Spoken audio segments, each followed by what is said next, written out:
स्वातंत्र्यवीर विनायक दामोदर सावरकर यांना मरणोत्तर भारतरत्न पुरस्कार देण्याबाबत केंद्र सरकारकडे शिफारस करावी असा ठराव माजी मंत्री व भाजपचे आमदार सुधीर मुनगंटीवार यांनी विधानसभेत मांडला होता. मात्र हा अशासकीय ठराव अखेर मागे घेण्यात आला आहे.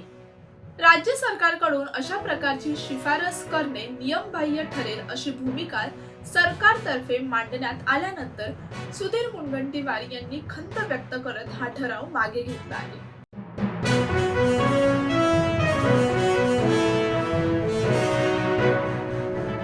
राज्याविषयी धर्मांतर विरोधी कायदा अधिक कडक होणार आहे. याविषयी प्रस्तावित विधेयकाला फडणवीस सरकारने मंजुरी दिली आहे. जबरदस्तीने धर्मांतर केल्यास आता 7 वर्षाची शिक्षा आणि 5 लाखापर्यंत दंड हा ठोठावण्यात येणार आहे. जबरदस्तीने आमिष देऊन त्याचबरोबर फसवणूक करून धर्मांतर करणाऱ्यांना मोठा दणका आता बसणार आहे. महाराष्ट्र धर्म स्वातंत्र्य अधिनियम 2026 असं या कायद्याचं नाव आहे.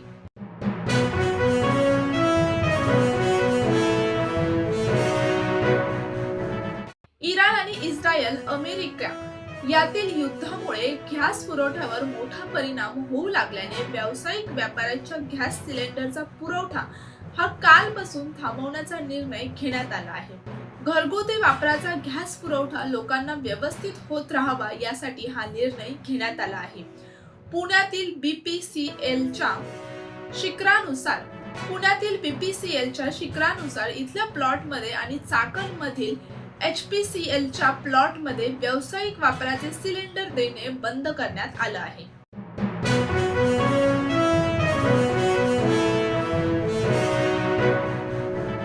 प्रसिद्ध उद्योगपती अनिल अंबानी यांच्या अडचणीत दिवसागणिक वाढ होत असल्याचे चित्र दिसून येत आहे.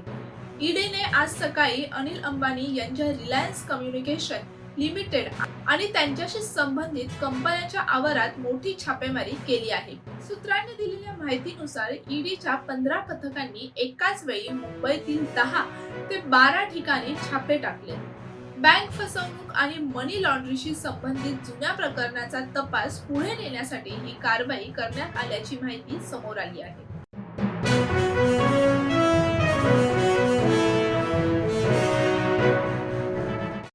युद्धाच्या या धामधुमीत अनेक नागरिक, पर्यटक, भारतीय कलाकार परदेशात अडकून राहिले आहेत. विस्कळीत हवाई वाहतुकीमुळे अनेक विमाने देखील रद्द झाली आहेत आणि दुबईत मायभूमीपासून शेकडो किलोमीटर दूर नागरिक अडकून राहिले आहेत. युद्धाच्या छायेत गांगारून गेलेल्या अडकलेल्या नागरिकांसाठी आता बॉलिवूड कलाकार मदतीसाठी पुन्हा धावून आला आहे. दुबईत अडकून पडलेल्या लोकांसाठी अभिनेता सोनू सूद आता मोफत राहण्याची व्यवस्था करणार आहे. सोशल मीडियावर एक व्हिडिओ शेअर करत सोनू सूद यांनी याबद्दलची संपूर्ण माहिती दिली आहे. Hi everyone. So anyone who's stranded in Dubai because of the ongoing crisis, we just want to tell you that you have a place to stay. We will make sure that you get a free of cost accommodation. तो जो लोग भी हमारे हिंदुस्तानी या किसी भी nationality के लोग फंसे हुए हैं दुबई के अंदर, आप प्लीज़ मुझे DM कीजिए ऑन इंस्टाग्राम या फिर @दुगास्ता प्रॉपर्टीज़ पे DM कीजिए. We will make sure that you get a free of cost stay till you reach your country. जय हिंद. God bless you all.